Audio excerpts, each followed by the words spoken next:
Buenas noches, mis hermanos y hermanas en Cristo. Todos los días yo me levanto a las 1:30 para preparar un mensaje y lo envío a las 3 de la mañana de lunes a viernes. Aquí estamos en la casa de Dios y aquí tenemos los servicios todos los domingos a las 1 p.m. y los estudios bíblicos todos los jueves a 7 p.m. Vengan todos para adorarle a Dios en espíritu y en verdad. El título de hoy se llama Las profecías acerca de la venida del Mesías. Debemos entender presente siempre que Juan, como ha dicho alguien, tiene más interés en la verdad que en los detalles. No era su propósito escribir una biografía cronológica de Jesús, sino sobre todo mostrar que Jesús es el Hijo de Dios y el Mesías. Es probable que Juan estuviera recordando las profecías acerca de la venida del Mesías. Y vendrá súbitamente a su templo el Señor a quien vosotros buscáis, y el ángel del pacto a quien deseáis vosotros. He aquí viene, dice el Señor de los ejércitos, y quién podrá soportar el tiempo de su venida. O quién podrá quedar en pie cuando Él se manifieste, porque Él es como fuego purificador y como detergente de lavadores, purificar a los hijos de Leví, hasta que le ofrezcan al Señor las ofrendas correctas. Entonces le sería grata al Señor la ofrenda de Judea y de Jerusalén, como en los días pasados y los tiempos antiguos. Malaquí capítulo 3, versículo 1 hasta el 4. En la mente de Juan resonaban estas tremendas profecías.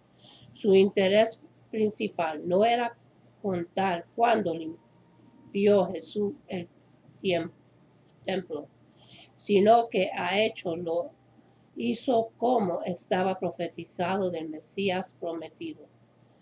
Lo más verosímil es que Juan colocara este incidente emblemático aquí, en el frontispicio de su historia, para presentar a Jesús como el Mesías de Dios que había venido para purificar el culto y abrir la puerta de acceso a Dios. No es la fecha de interés principal de Juan. Eso era de lo menos. Su interés supremo era demostrar que las acciones de Jesús no le representan como el prometido de Dios. Justamente al principio nos muestra a Jesús actuando como el Mesías de Dios. Fijémonos ahora en por qué actuó Jesús de esa manera. Su indignación es una cosa aterradora. La figura de Jesús es el azote de Jesús. Con el azote de cuerdas inspira el máximo temor. Debemos ver qué fue lo que le movió a aquella manifestación de indignación al rojo vivo en los atrios del templo. La Pascua era la más importante de todas las fiestas judías. Como ya hemos visto, la ley establecía que todos los varones judíos adultos que vivieran a no más de 25 kilómetros de Jerusalén estaban obligados a asistir. Pero no eran solo los judíos de Palestina los que venían para la Pascua. En aquel tiempo los judíos estaban desanimados por todo el mundo y no olvidaban su fe ancestral y su madre patria. Y era el sueño y el propósito de todos ellos estuvieran donde estuvieran. Él celebrará la Pascua en Jerusalén por ir menos una vez en la vida, aunque no suene a exageración.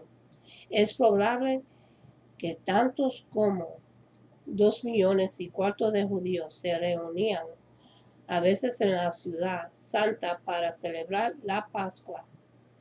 Había un impuesto que tenían que pagar todos los judíos de 19 años para arriba. Era el tributo del templo. De que todos cumplirían dependía el que el ritual y los sacrificios del templo se pudieran llevar a cabo día tras día. El impuesto era de médico círculo. Debemos recordar cuando hablamos de dinero que en aquel tiempo el salario de un obrero era equivalente de menos de 10 pesetas al día. El medio ciclo eran unas 15. Así es que era el sueldo de día y medio. Para todos los efectos prácticos en Palestina se usaban muchos tipos de moneda. La de plata de Romana, Grecia, Egipto, Tiro y Sidón y de las mismas Palestina. Todas estaban en circulación y eran variadas, pero el tributo del templo se tenía que pagar en ciclos galileos o en los del santuario, que eran las únicas monedas judías. Las demás eran paganas y por tanto inmundas, valían para pagar las otras deudas, pero no la que se tenía con Dios. Los peregrinos llegaban de todas las partes del mundo con toda clase de monedas. Así es que en los atrios del templo se colocaban las cambistas. Si hubieran sido honrados, habían estado cumpliendo una finalidad injusta y necesaria, pero lo que hacían era cobrar una moneda más por cada medio ciclo, es decir, una sexta parte más, y otra moneda más por cada medio ciclo que tuvieran que devolver al cambiar monedas mayores. Si, por ejemplo, venía alguien con una moneda que equivalería a 2 ciclos, tenía que pagar una moneda para que se le cambiaran y otra 3 para que le devolvieran el cambio de 3 medios ciclos. En otras palabras, que los cambistas le sacaban el sueldo de un día por la operación. El tributo del templo y el sistema de cambio de monedas se elevaban a cantidades fantásticas. La renta anual del templo se ha calculado en 20 millones de pesetas y las ganancias de los cambistas 2 millones, pero tengas presente que el sueldo de un obrero serían unas 10 pesetas diarias. Cuando Craso capturó Jerusalén y saqueó la tesorería del templo en el año 54 AC, se llevó 500 millones de pesetas sin llegar a gastarlo. El que los cambistas cobraban comisión cuando cambiaban las monedas de los peregrinos no se venía mal. El Talmud establecía: es menester que cada uno tenga medio ciclo para pagar su cuota. Por tanto, cuando trae un ciclo para cambiarlo por 2 medios ciclos, está obligado a dejar que el cambista saque algún beneficio. La palabra para comisión era colibas, y a los cambistas que los llamaban colibistai. Esta palabra colibos dio origen al personaje de comedia que se llama colibos en griego y colibis en latín, equivalentes a famosos usurios shakespearianos, Skylark. Lo que esperaban a Jesús era que los cambistas abusaran de los modestos peregrinos de la Pascua con comisiones exorbitantes. Era una injusticia social flagrante y desvergonzada. Y lo que es peor, se perpetuaba en el nombre de la verdadera religión. Además de los cambistas estaban los que venían becerros, corderos y palomas. Eran corriente que una visita al templo fuera acompañada de un sacrificio. Muchos peregrinos querían hacer una ofrenda de acción de gracia por haber hecho un buen viaje a la santa ciudad. Además, la mayor parte de los acontecimientos de la vida y de la familia de los judíos tenían su sacrificio aprobado. Parecía, por tanto, que se ofrecía una ayuda natural para que se pudieran comprar las víctimas para los sacrificios en los atrios del templo. Podría haber sido así, pero la ley imponía el que los animales que se ofrecían fueran perfectos y sin defecto. Las autoridades del templo tenían inspectores que examinaban las víctimas antes del sacrificio. La inspección ya costaba una más, así el fiel compraba el animal fuera del templo. Se lo podrían rechazar en la inspección. Ya se podía estar seguro de que le encontrarían algún defecto que les permitiría declararlo no apto. Se podía pensar que aquello no había importado mucho, pero es que un par de palomas podía costar solo el equivalente de 10 pesetas, aunque recordemos, ese era el sueldo de un día, mientras que el templo costaría no menos de 150 pesetas. Aquí había otro abuso descarado a costa de los pobres y humildes peregrinos, a los que se obligaba a pasar por el aro de comprar sus víctimas en el templo si querían hacer un sacrificio. Y de nuevo, lo peor del caso era que aquella injusticia se agravaba por el hecho de que se perpetraba en nombre de la más pura religión. Estas serán las cosas que despertaban la indignación de Jesús. Se nos dice que hizo un azote de cuerdas. Jerónimo pensaba que la actitud de Jesús ya haría que no hiciera falta usarlo. Una ardente luz estelar figuraban sus ojos y la majestad de la divinidad resplandecía en su rostro. Precisamente porque amaba a Dios, Jesús amaba a los hijos de Dios y le era imposible permanecer impasible, contemplando cómo se abusaban de aquella manera de los adoradores de Jerusalén.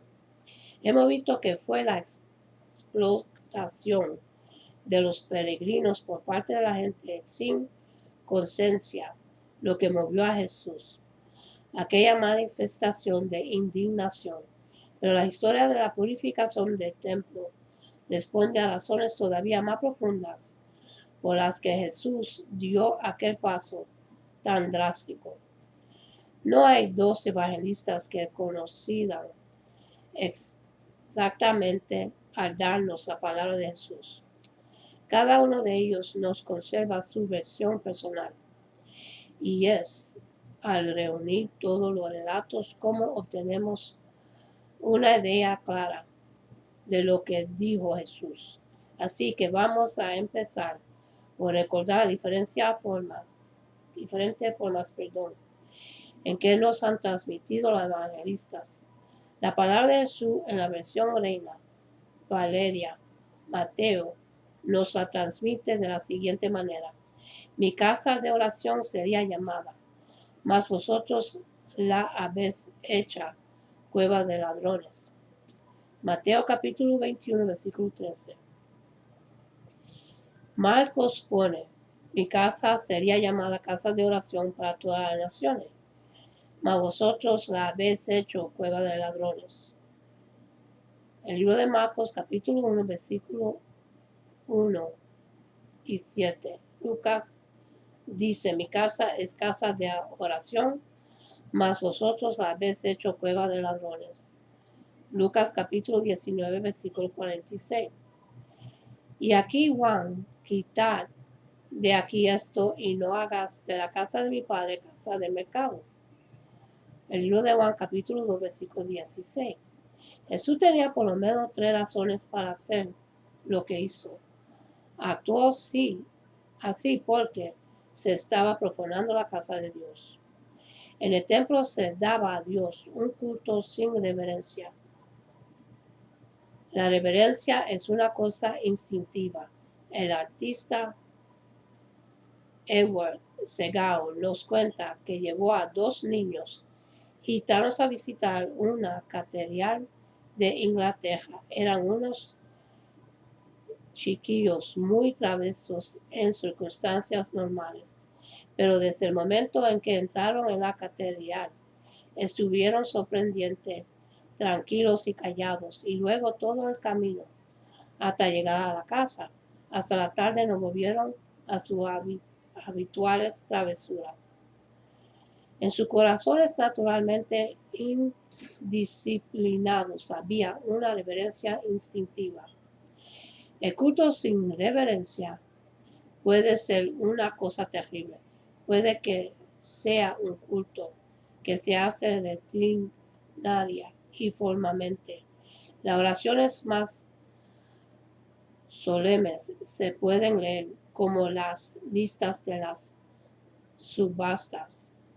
Puede que sea un culto que no tiene en cuenta la santidad de Dios y que sueña como si, según la frase de H. Farmer, el adorador se llevará muy bien con la divinidad.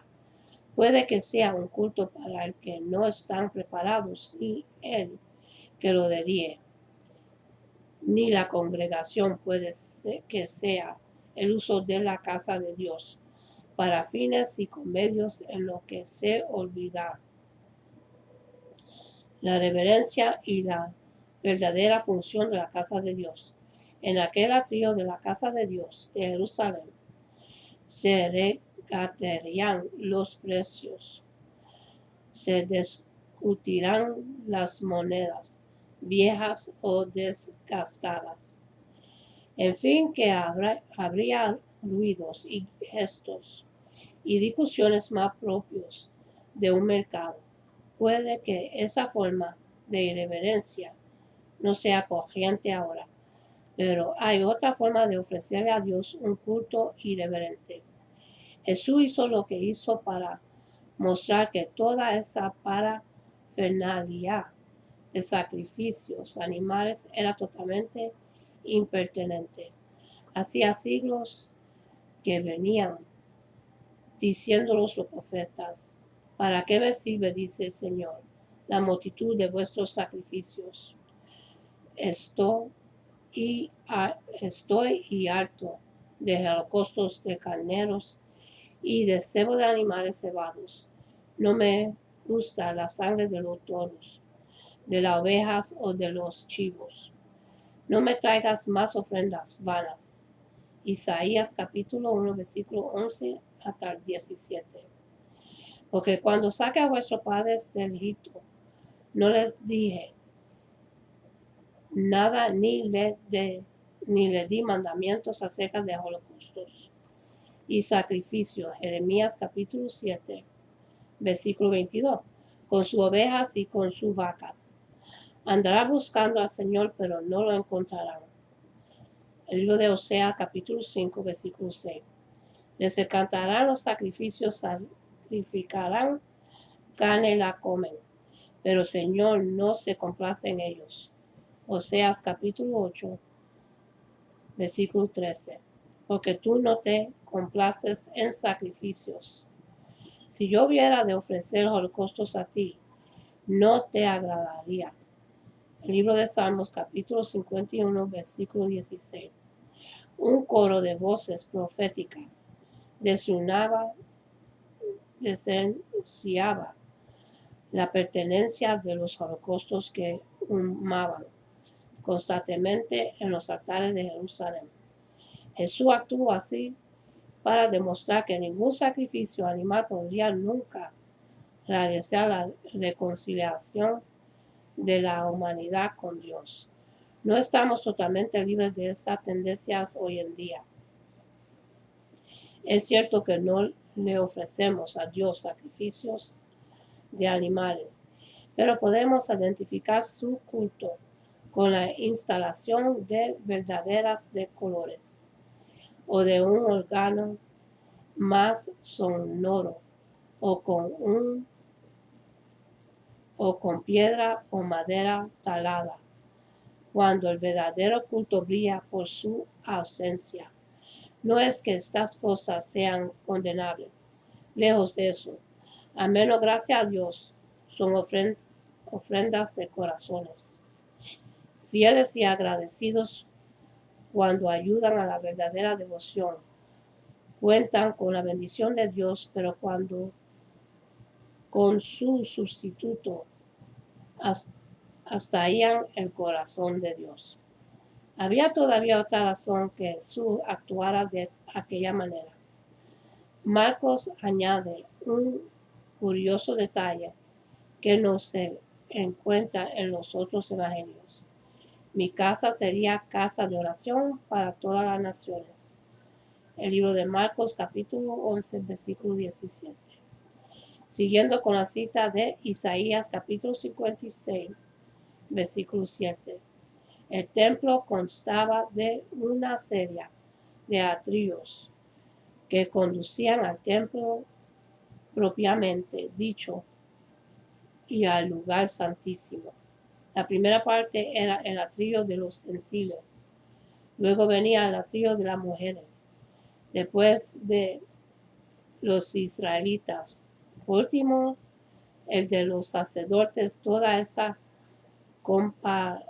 compraventa se hacía en el atrio de los gentiles, que era el único al que podría acceder los que no fueran israelitas. Aparte de aquel lugar, estaba prohibido la entrada. Así que si había algo gentil cuyo corazón Dios hubiera tocado, podría llegar al atrio de los gentiles para meditar y orar y buscar a Dios. El atrio de los gentiles era el único lugar de oración que conocía las autoridades del templo y los comerciantes judíos. Estaba convirtiendo el atrio de los gentiles en un lugar de confusión y alejo, en el que era prácticamente imposible orar. Los mugidos de los becerros, los balidos de las ovejas, el sureo y revolteo de las palomas, los gritos de los vendedores, el tenido de las monedas, los peregones y los regatos. Todo eso combinado convertía al trío de los gentiles en un lugar donde no sería dado culto a Dios. El alejo del atrio exterior del templo le cerraba el acceso a la presencia de Dios y a los gentiles que le buscaban. Tal vez era eso lo que más angustiaba a Jesús, y puede que por eso Marcos no conserva la frase que nos lo indica. A Jesús se le conmovió las entradas, porque en la casa de oración se le cerraba el acceso a la presencia de su Padre y a los que le buscaban sinceramente. Y con esta parte termino aquí hasta la segunda parte. Y ahora, para los que quieren entregar su corazón a Jesús, para recibirlo como Señor en su corazón, para que reciba la promesa que nos da para tener la vida eterna con Él para siempre, y para que su nombre esté escrito en el libro de la vida. Vamos a hacer la oración de salvación. Dice así: Padre Celestial, en nombre de Jesús, yo me arrepiento de mis pecados y abro mi corazón para que Jesús venga dentro de mí.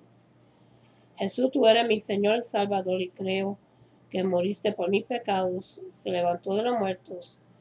Lléname con tu Espíritu Santo. Gracias, Padre, por salvarme. En el nombre de Jesús. Amén. Y ahora vamos a hacer la oración del Padre nuestro. Padre nuestro que está en los cielos, santificado sea tu nombre. Venga tu reino, hágase su voluntad en la tierra como en el cielo.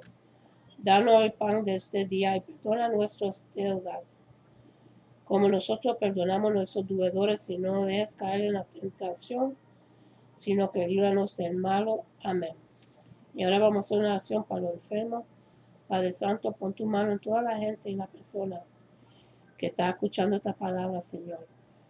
Dale sanación de su alma, su corazón y su espíritu, Padre.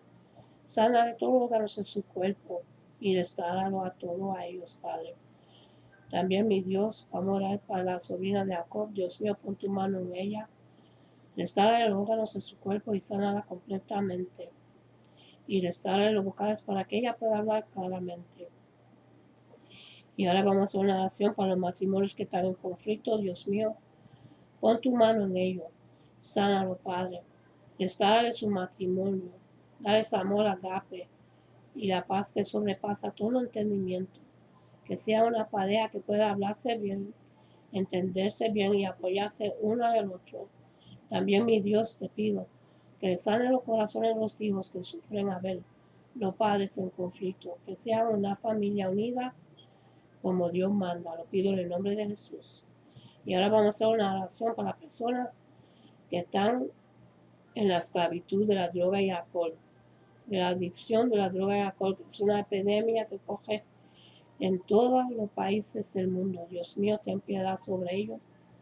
Sánalo, Padre Santo. Rompe las cadenas de la adicción de droga y alcohol, que quedan liberados, Padre. Restaurale su vida y sánalo. Lo pido en el nombre de Jesús. Y ahora vamos a hacer una oración para los que están en la cárcel y son inocentes. Dios mío, tú eres nuestro juez en la excelencia. Pon tu mano en ellos, Padre Celestial.